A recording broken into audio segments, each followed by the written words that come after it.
I had a name that no one could pronounce. No, my mother has that has that title. I mean, she's world class.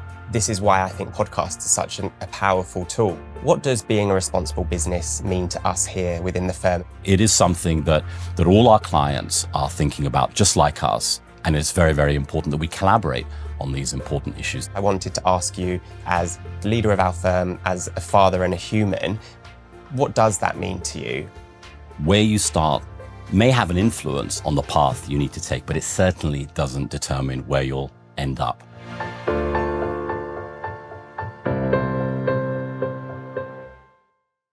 Really excited for this conversation here today, Khalid. For anyone who doesn't know you, I would love for you to introduce yourself and the role you have here within A&O Shearman. It's a pleasure to be here, Justin. So I'm Khalid Garousha. I'm a senior partner of this great firm. I've been in the role since the day we merged nearly two years ago. A super exciting time for our firm. My responsibilities, along with many of our other senior leaders, is to drive forward our business, our strategy, our direction, our client relationships, and importantly, bring the integration to fruition and really make the merger a success. As part of my role, I have the great benefit of being able to travel around the world, importantly meeting with our clients, hearing what's top of their mind, what success looks like for them, what more we can do to support them, and bring that back to the firm, showcasing to them our unique, our unparalleled platform that we now have. Also going around the world, seeing our colleagues, our people.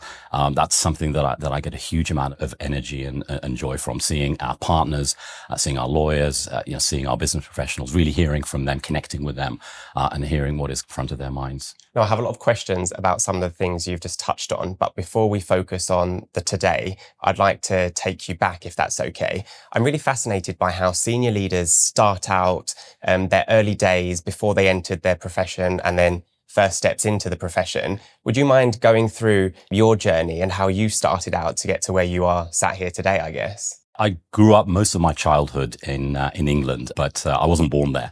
I arrived in the UK when I was 7 years old. Arrived with mum, my dad, my three sisters. We were immigrants. We're Palestinian. We were stateless, and we arrived in London. We didn't know too many people, couldn't speak the language very well, other than dad. And it was tough, but we got on with it. And my parents had two ambitions for their children: one, to get an education, and two, to get us a passport. And we got that education. I got the British passport, which I'm very proud of, when I was 15 years old. And childhood was, for me, really, really happy. I always felt secure, always felt safe, a really loving home. In many ways, looking back on it now, I really didn't feel like I kind of always fitted in, didn't really always feel like I belonged. And like every child, you want to fit in, you want to blend in. So by the way, that wasn't as a result of the way anyone made me feel, quite the contrary. But it was, given our background, where we came from, my faith. I'm, Muslim, and we were living in a largely non-Muslim community. I had a name that no one could pronounce, and so I tried to anglicize that and introduce myself as Khalid, and mum would be like, "Who is Khalid? You're Khalid." And I'm like, "Mum, no one can say Khalid." And I carried that through to the workplace. When I first started in law, I started with a firm that was not A&O.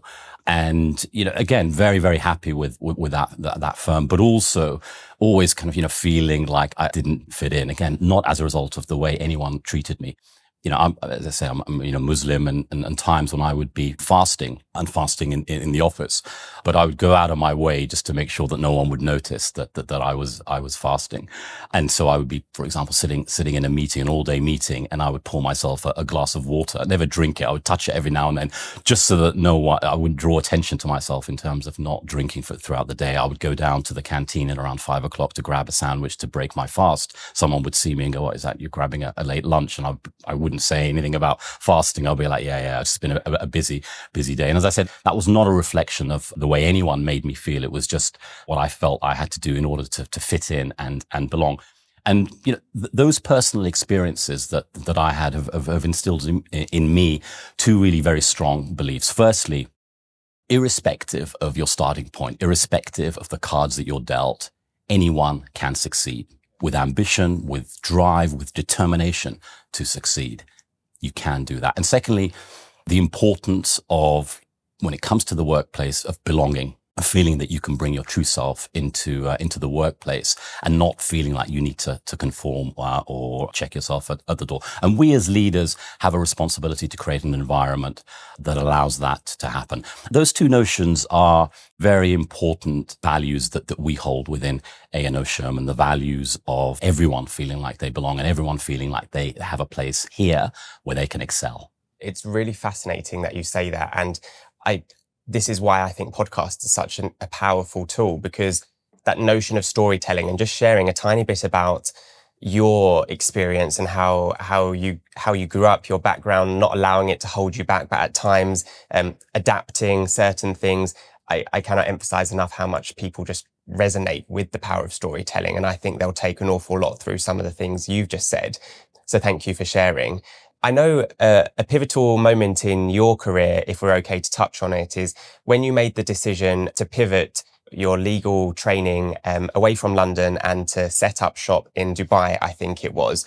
Again, a really interesting one for me to delve into. Are you okay to talk a bit about what made you pivot your career? What was the ambition behind it and what excited you about a thriving region that is the Middle East? So I've always been one who's enjoyed taking the road less traveled. I've loved the challenge of that. And I've always had the confidence to know that I can overcome any obstacles, navigate through any challenges. And so that was the primary reason why in 2000, I decided to move from London, where my job was going really, really well. I had my family in London, my friends there, my relationships. There was no reason for me to make a move. But it was a new year, a new decade, a new century, a new millennium. And, I decided, this is the time now to kind of, to break away from the pack, do something different, take myself out of my comfort zone. And try something new. And again, that's just been my philosophy ever since I was a child, and to this day. It was nerve-wracking when I first came. Didn't know anyone in Dubai, and Dubai at the time, it was very promising, but it wasn't anything like it is now. It was 26 years ago. In retrospect, it was a fantastic move. I thoroughly enjoyed not just my career since moving to A&O at the time and moving to Dubai, but I also got married and had children, and it's been a wonderful last 26 years. And I know you had leadership roles throughout your career, but a key one for me when we were prepping for this was to hear about your story of becoming regional managing partner for Almeta region. You shared a really interesting story that I would ask if you could repeat for the purpose of this podcast, around leaders often feeling the need to adapt a new style or to adopt a persona that perhaps just isn't their natural one. Could you share that with us? Yeah. So, my first taste of formal leadership was, as you said, when I was appointed regional managing partner of the Middle East and Turkey for A&O Shearman. More at the time, it was A&O back in 2020. It was the height of COVID. I was told that I would take up the role in November in the summer. And so I spent the summer thinking, I'm going to have to reinvent myself and particularly my leadership style to be something that is not my own, as you say, my own natural style. And I started my term for the first six weeks. It was just characterized by overthinking every interaction, writing and rewriting every email, editing and re-editing presentations. It was exhausting, and I didn't enjoy it. And I thought it was going to be a long 4 years. And it all sort of, came to a head a month and a half into my term when I was doing my first town hall for the region. It was going to be virtual. I was going to be talking about myself, my role, the ambition that I had for the firm in the Middle East, strategy, etc. And I thought, this is going to be scripted. It's going to be virtual and perfectly manicured. And, unfortunately, or actually fortunately now, but, the preparations didn't go as planned. I didn't have a script. And so I was kind of standing there with the camera on my own. And I just had to, it was impromptu. It was just ad lib, off the cuff. As I was talking, I was like, how is this sort of, going down? This isn't picture perfect. And, the feedback that I got was so positive. And, in retrospect, I look back on it now and it is obvious. But, something clicked at that point for me when it comes in particular to leadership. And that is the power of being yourself. Really trust yourself and don't feel the need to conform or adjust to be a certain type of persona or to have a certain style, for two reasons. Number one, if you're anything other than that, it's really, really tough. It's really difficult. You'll be miserable. You won't enjoy it. And secondly, if you're not yourself, if you're not genuine, that's not going to instill trust in you as a leader. And I think if you don't garner trust of people, then you're going to struggle as a leader. Khalid, as we approach Ramadan and it's February, it would be remiss of me not to ask, what does the month mean to you? And I guess it's a special time for our people, no matter where they are based in the world. What does it mean for people celebrating no matter where they are? Yeah, absolutely. I mean, Ramadan, actually, like any religious time or religious festival, is an opportunity for friends, for communities, for family to come together, to celebrate something together. For individuals, young and old, wherever they may be, at a moment in time to spend time together, reflect together for a common purpose. And there's a real joy in doing that. And I guess this is a powerful segue into culture informing the firm's strategy. Would you be able to talk us through what the culture for A&O Shearman is and what it means for our people here? Yeah, sure. So we are first and foremost a high performance business. We expect a lot from our people. So, our culture is one of excellence, sustained, consistent excellence. It's a culture of professionalism, of ambition, of being the very best at what we do, winning for our clients, winning for each other. Our clients are among the most prestigious businesses around the world. They're doing the most innovative, the most complex work. They're demanding. They rightly expect a lot from their lawyers. That's why they turn to us. And we have to deliver to that level. We have to deliver to an elite level. And that's what we expect from our people.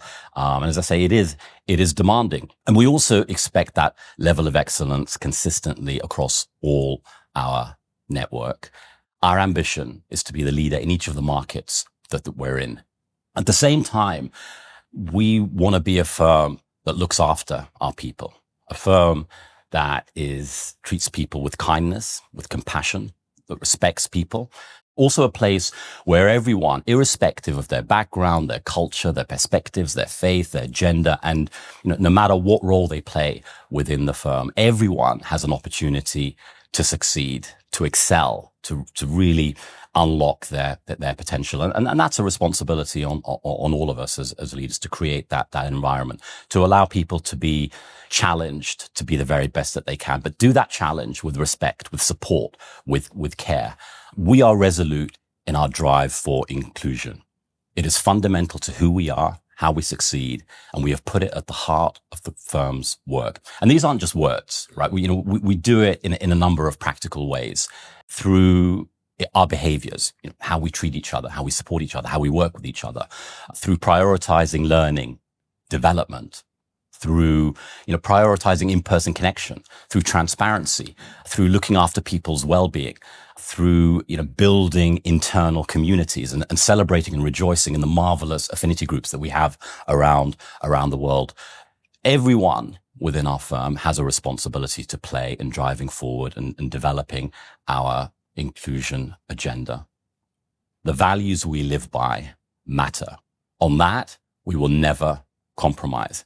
And if we do all of those things, we create the conditions for sustained excellence and allowing us to deliver consistent, elite service delivery to our clients. And I think that really resonates, actually. When I look to my colleagues and friends all across the different networks and offices we have, one of the things that attracts them to this firm is our community spirit, but so too is that our drive for being the best at everything we do. One of the reasons people come is because they want to perform at a really high level within the business. But you're also acutely aware of making that sustainable and being able to sustain high performance no matter what role you have within the firm. I guess it would be remiss of me not to ask, as senior partner, how do you sustain high performance, and what does that actually mean for our people here within the firm? This sounds like a bit of a cliche, but I always maintain a sense of perspective. I think about what is important, truly important, for me, and I have those things as my North Star as to what stresses and doesn't stress me out. And those things are family, relationships, and health. And of course, I take my role, my job very, very seriously, but I always keep it in perspective relative to all the other things in my life. And when you do keep a sense of proportion, I find sense of proportion to the work at hand, then that's how I perform at my best.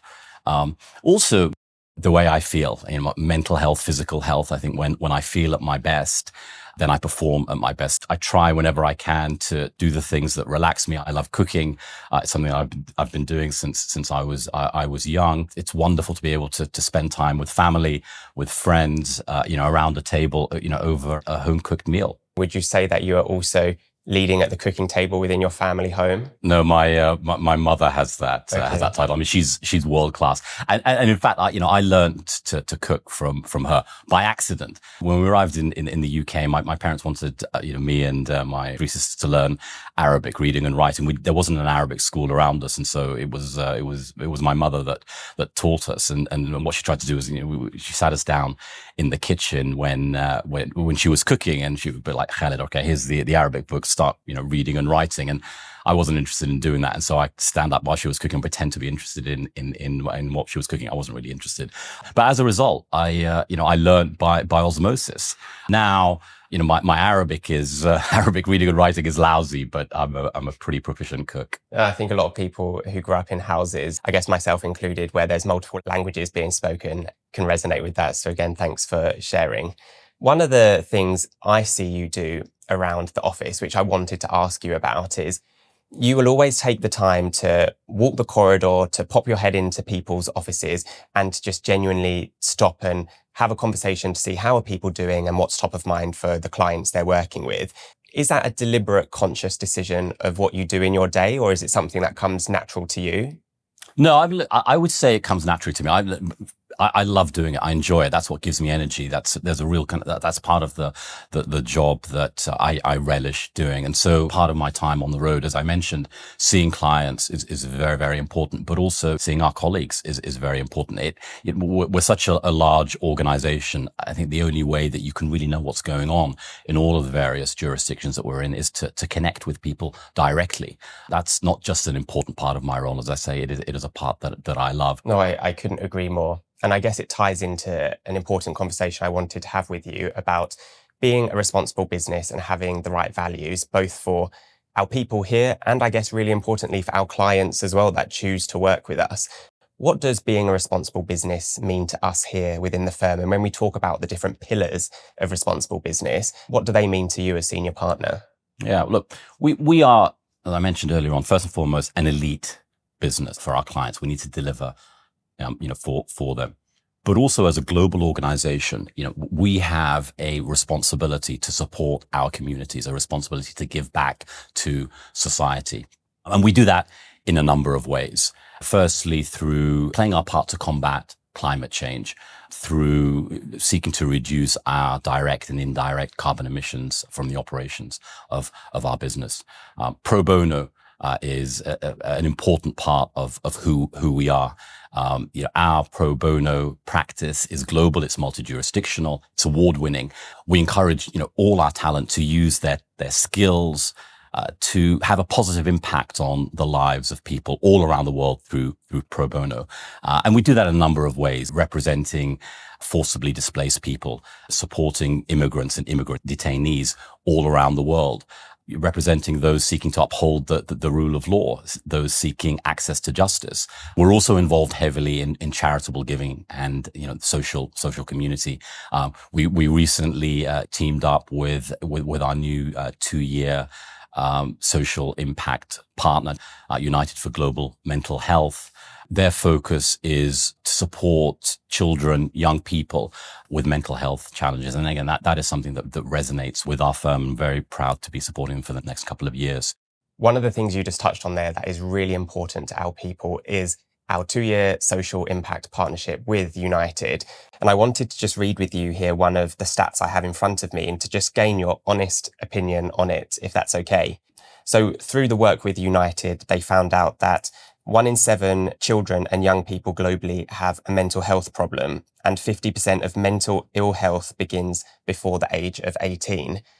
I don't know why that stat surprised me so much, but I guess I wanted to ask you, as the leader of our firm, as a father and a human, what does that mean to you? I would say for me personally, people's mental health is the silent pandemic of our generation. And I'm really proud of the business for putting out emphasis on this and our 2-year partnership. But just over to you on what that means for you personally. I'm aware of that stat, and it shocked me as well. A significant part of the reason I think why we are supporting United for global mental health. But there's two elements that you mentioned in that. Young people, particularly children, are the most vulnerable in society, and when you couple that with mental health challenges, which can be devastating, really, really devastating, it is only right that we as a responsible global business, step up and do our part to help in that regard. Also, the themes of young people and children and, also mental health resonate with all of us. And to bring the conversation onto something really topical for us as a business at the moment is extending our impact beyond the four walls of the business, and in particular with our clients. You're heavily involved in this and know some of the key collaboration initiatives we do with our clients around the world on multiple areas of responsible business. What's some of the things you're hearing from our clients, and why does it matter to us as a business to connect and deepen our relationships with clients through this important conversation? Yeah, look, our business is centered around our clients. But that's multifaceted. Like, first and foremost, we have to deliver to them at an elite level. That's the expectation of them. But actually, we need to be more than just legal advisors to our clients. We want to be their business partners. We want to understand what motivates them and what are the challenges they face, and collaborate with them on things beyond just the law. So, for example, I'm very, very proud of our European offices, very recently across Europe, holding client roundtables on the topics of inclusion and mental health. Also in the Middle East, some fantastic initiatives there. In particular, a client roadshow around the Gulf, talking to a number of clients on the subject of courageous leadership. It is something that all our clients are thinking about, just like us. And it's very, very important that we collaborate on these important issues that relate to our people and our society. No, I couldn't agree more. One thing I like to do to round off the podcast, Khalid, is to ask leaders for some advice they would share with either their younger selves or with others. I know as a leader, you very often speak with our people and our clients, but if you were to share one or two bite-sized bits of wisdom for people to take away from this podcast, what would they be? When it comes to your career, anything is possible. Where you start may have an influence on the path you need to take, but it certainly doesn't determine where you'll end up. You have to have ambition. You have to have confidence. You have to have determination. You have to have drive. And importantly, you have to have belief. And you do all of those things with the support of people around you. The sky is the limit. Secondly, always be yourself. Authenticity is key. Authenticity is key to being successful. Self-belief, that's such a powerful ending to the podcast, Khalid. Thank you very much for pulling up a seat and sharing some of your takeaways of being senior partner of the firm, and for your experience to date. A huge honor to have you here. The pleasure was all mine. Thank you, Justin.